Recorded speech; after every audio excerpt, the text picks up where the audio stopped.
All right, now let's welcome our own Reverend Cathy.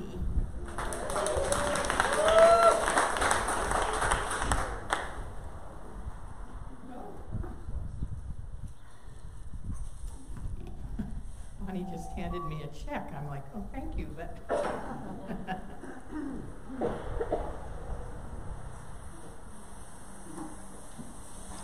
Good to see everybody today. Hi, Luz. Hi. Never see those guys. All right, and Dottie's here. Life is good.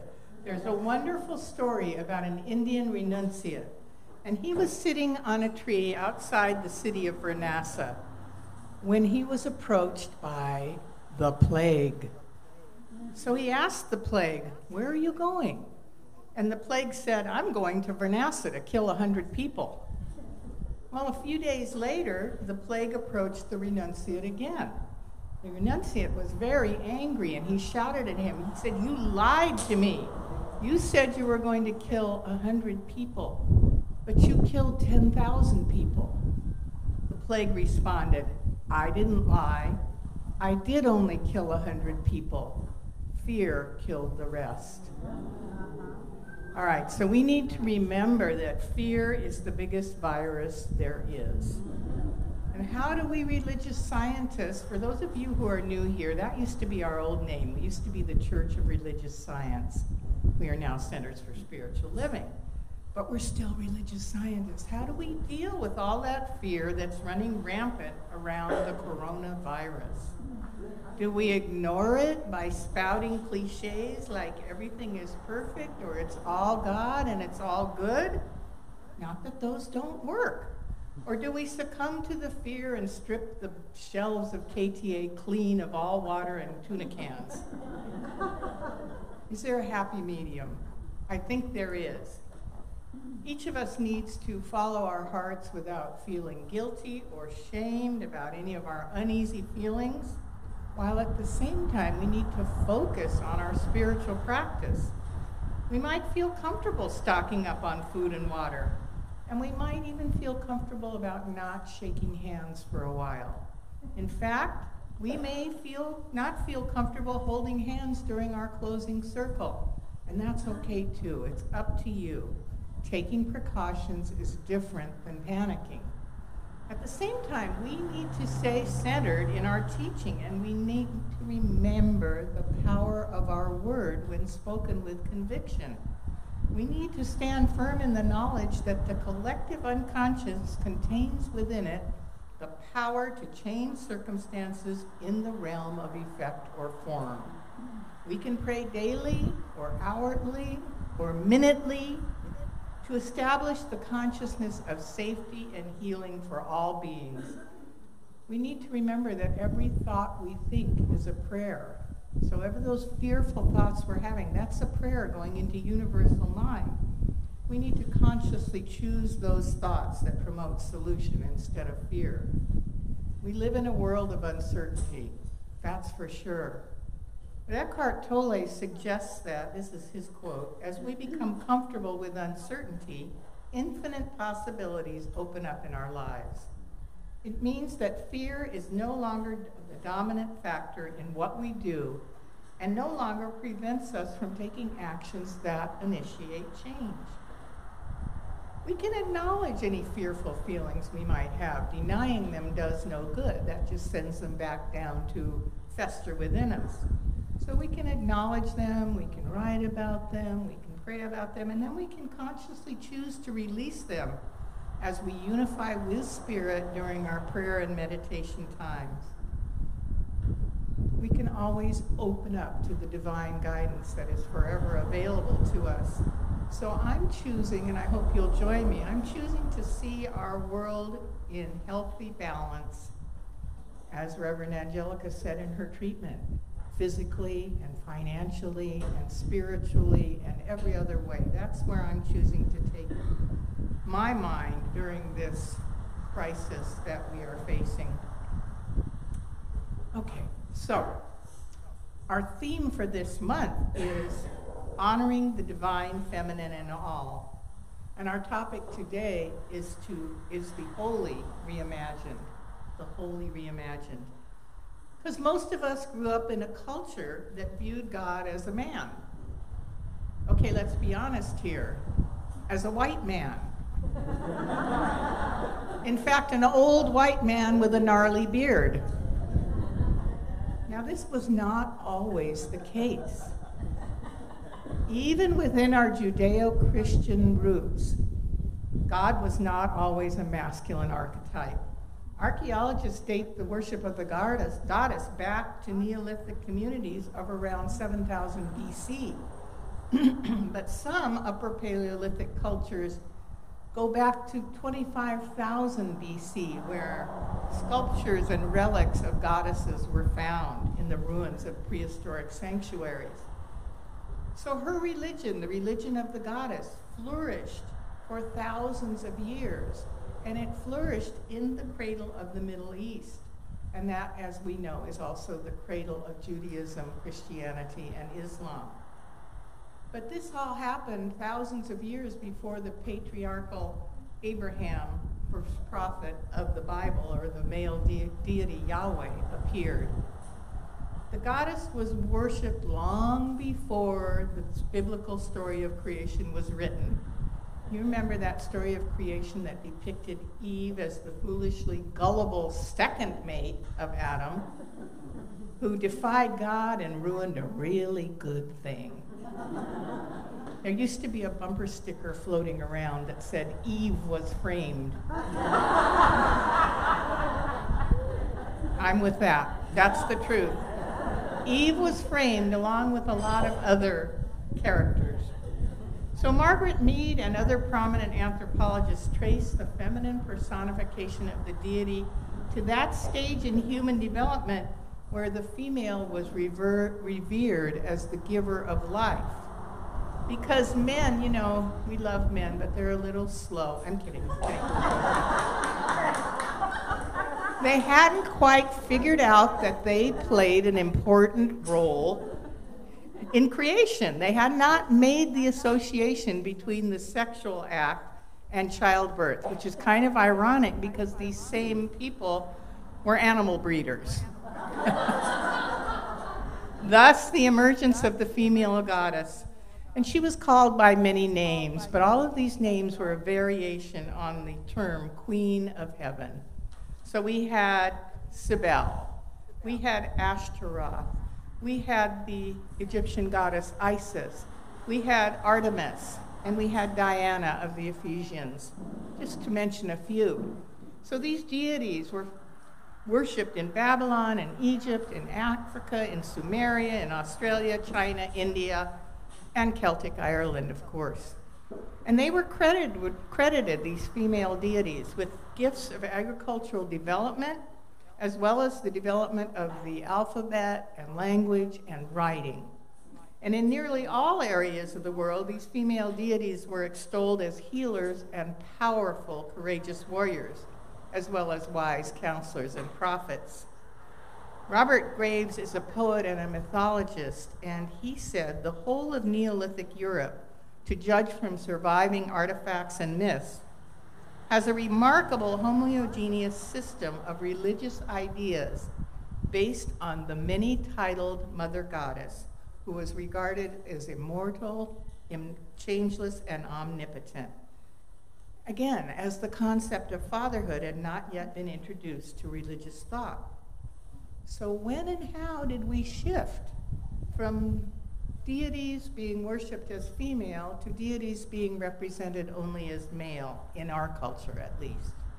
It seems that this started with sporadic invasions from the north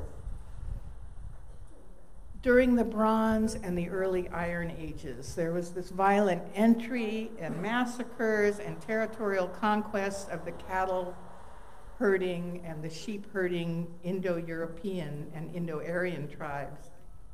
And these invaders had their own concepts of light and good versus dark and evil. And they were worshiping the male storm god Baal, who was often conceived, like Madame Pele, as residing high on a blazing volcano. So these invaders subjugated and suppressed women while absorbing or eliminating all goddess worship. Now males were valued above females, and the priestly class and the king class were established. Sometimes, as when the Greeks invaded the Indo-Europeans between the 12th and 14th centuries BCE, the female was symbolically included in the male god myths, but they were reduced and conquered. Here the patriarchal gods marry instead of exterminate the goddesses indigenous to the lands that they conquered. Other Greek indications of cultural dominance included Athena, who was born from the head of Zeus, thereby making Zeus the creator. Or Aphrodite. Did you know that Aphrodite was born from the genitals of Kronos? Did anybody get a visual here? That must have been so painful. So in these Hebrew texts, the advocation of shrines that honored female deities started to happen. And these female deities were still continuing to exist and to attract fans and to mortally offend the Levite priests who established the male order and revised circulating creation myths. But interestingly enough, the word Elohim in the Hebrew scriptures is the name for God. And it's a very unusual word because it comes from the root word Elohah, which is a distinctly feminine title for God. But then it was attached to it with a plural masculine suffix. It turns it into Elohim, that normally is only used on grammatically masculine nouns. So this makes Elohim a word of unusual mixed gender. This is a clue to the nature of all-sufficient and all-gender-complete God that we now think of as God, who within itself contains all the characteristics of both the masculine father and the feminine mother. This is also the reason for the mixed-gendered word that also implies plurality. When Elohim created man in its own image, that image was one of gender completeness. The idea of a gender-complete God and a gender-complete man seemed to have gotten lost in history after that. And again, coming back to that story of Eve, who according to the book of Genesis was the first woman created by God, and she was the temptress and the disobedient wife. She was created out of Adam's rib, or so the story goes. Now here's a really condescending story about the rib that was told by Joshua, who said, God deliberated from what body part he would create woman, and he reasoned with himself thus: I must not create her from Adam's head, for she would be a proud person and hold her head high. Well, God forbid, Rabbi Joshua.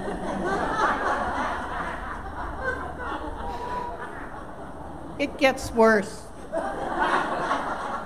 God then said, if I create her from the eye, then she will wish to pry into all things.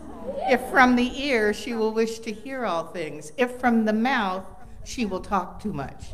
If from the heart, she will envy people. If from the hand, she will desire to take all things. If from the feet, she will be a gadabout. Therefore, I will create her from the part which is hid.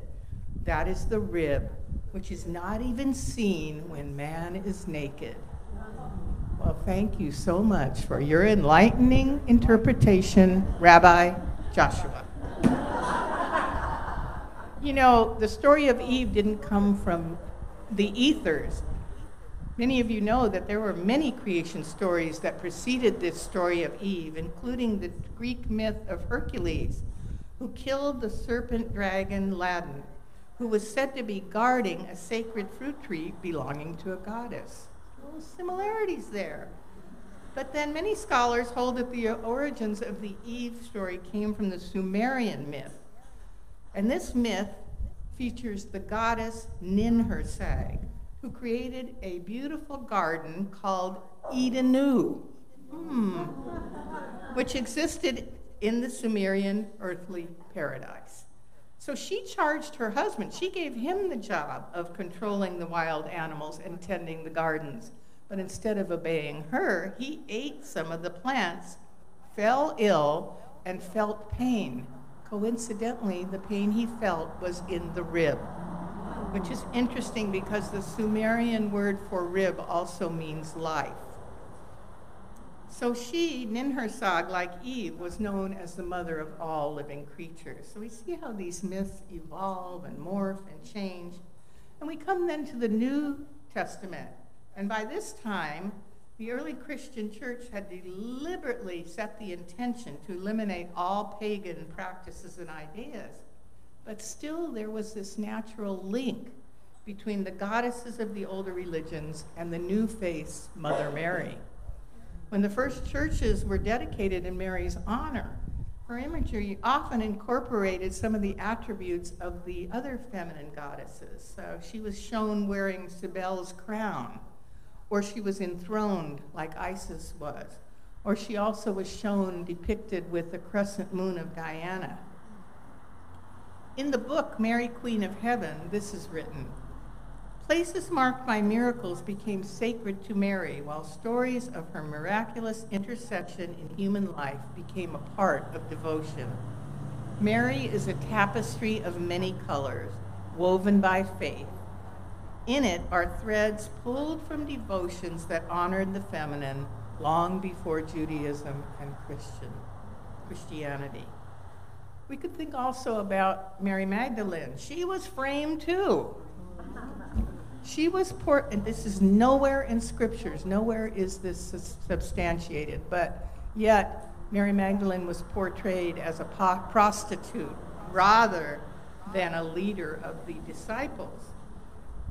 And of course, this was another effort to suppress male or female domination in the church. Let's just get rid of the leadership of women. Because this story conveniently morphed to emphasize Jesus' redemption of Mary Magdalene rather than her role as a leader of the disciples. So despite all this, you know, the feminine did reappear in early Judaism and early Christianity. She appeared as Shekinah in the Hebrew scriptures and as Sophia in the Christian mystic scriptures. And she was described as wisdom, something that is expressed through God to all creation, and for some mystics, integral to the spiritual well-being of not only the church, but the cosmos as well. She is seen outside of creation, but compassionately interceding on behalf of humanity to alleviate the suffering by illuminating the true spiritual seekers with wisdom. Who does that remind you of? Kuan Yin? She's like a bodhisattva. So we know that the Eastern religions, unlike our Western religions, did they hold on to the perspective of the balance of masculine and feminine within the deities? We can look to Hinduism as a religion that has multiple representations of the attributes of Brahma, who is the supreme one, but there are many feminine gods included in this. And of course I mentioned Kuan Yin, who is the compassionate goddess in Buddhism. And we also see the female honored in the Wiccan traditions and other neo-pagan traditions that had a resurgence in the mid-20th century and continue to flourish today. So this week, our relationship with Spirit deepens by recognizing and celebrating the divine feminine as an integral attribute of what we choose to call God. We see the divine feminine beyond gender and know that by honoring the balance of masculine and feminine in God and as God, we honor it in ourselves. While we hang on to that old image of God as a white man, we lose all sight of what God truly is. To associate the masculine and the feminine energies as specific to male and female genders is to limit our beliefs of who we are and what we're becoming. As individualized expressions of the one, we inherently hold all the potential and power of spirit. So God is androgynous. having both masculine and feminine power, energy, and abilities. If God is androgynous, so are we.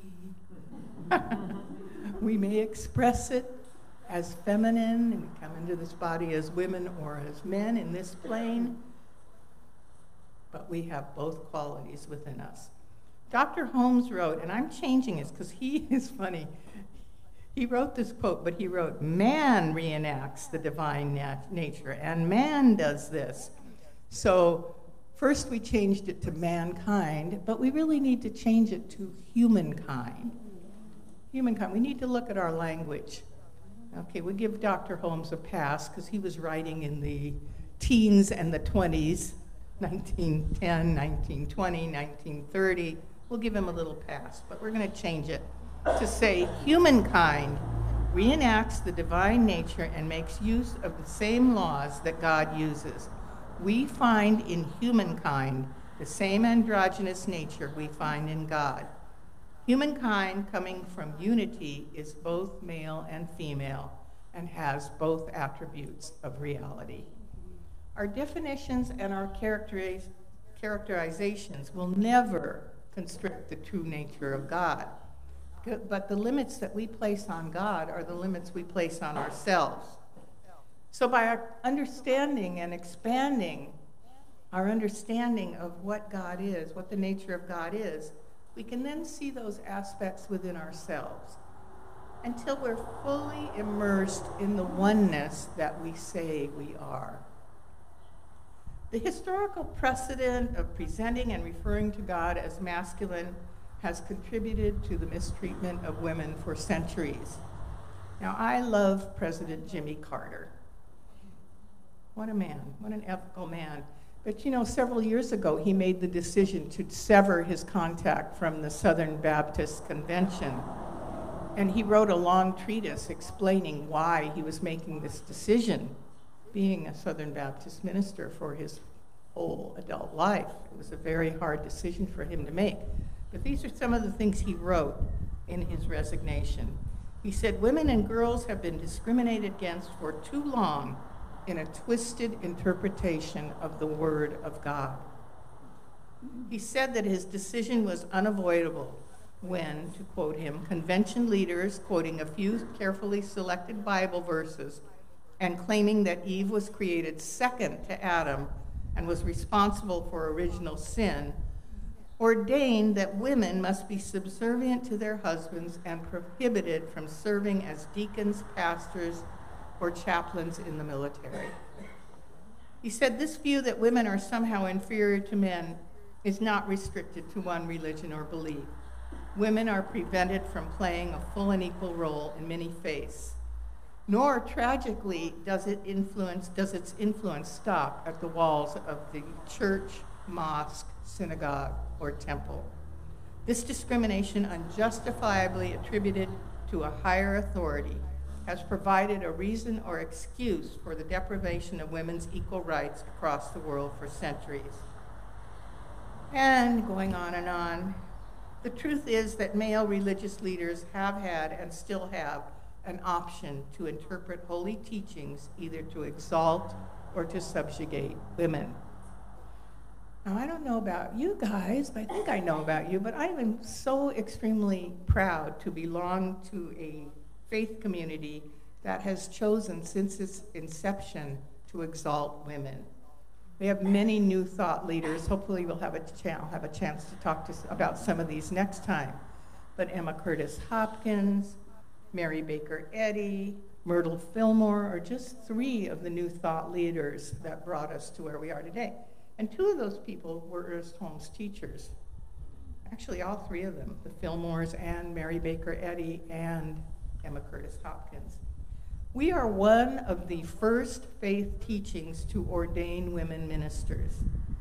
And our organization continues to evolve as more women assume higher positions in leadership and continue to be honored and respected as equal partners in the growth of our teaching. I'm proud of that. As beings of light, we accept the fullness of God as our nature. Honoring the divine feminine and developing all our God energies leads us to the revelation of our spiritual magnificence. bringing that balance to our view of God, and therefore our view of ourselves, can only enrich our lives. I think all of us have had experiences when our growth and our good comes from exerting our masculine qualities, when we actively assert our intentions into the world. And at other times, our good comes to us by honoring our feminine qualities of being open and receptive and nurturing. We all have those qualities. The divine feminine and the sacred masculine flow through everyone. And to the extent that we exercise both qualities, our lives become richer, and we grow in our power to create the experiences that contribute to creating a world that works for everyone. So I say we honor the divine feminine and make it show up in our lives and balance ourselves out, and so it is. Thank you.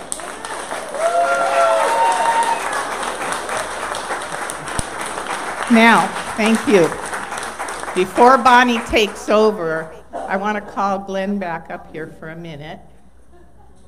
You know, we tithe every month. We tithe 7% of our take to Centers for Spiritual Living, to our mother organization. And we also tithe 3% to either organizations or people who feed us spiritually or give us inspiration.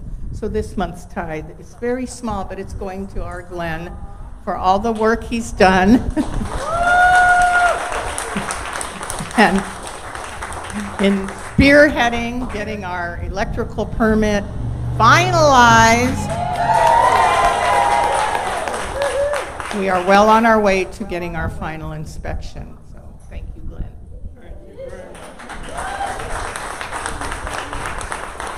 He might buy Ernest some lunch out of it too, because Ernest has been a great help as well. Are you here today, Ernest? Stand up. Let us honor you.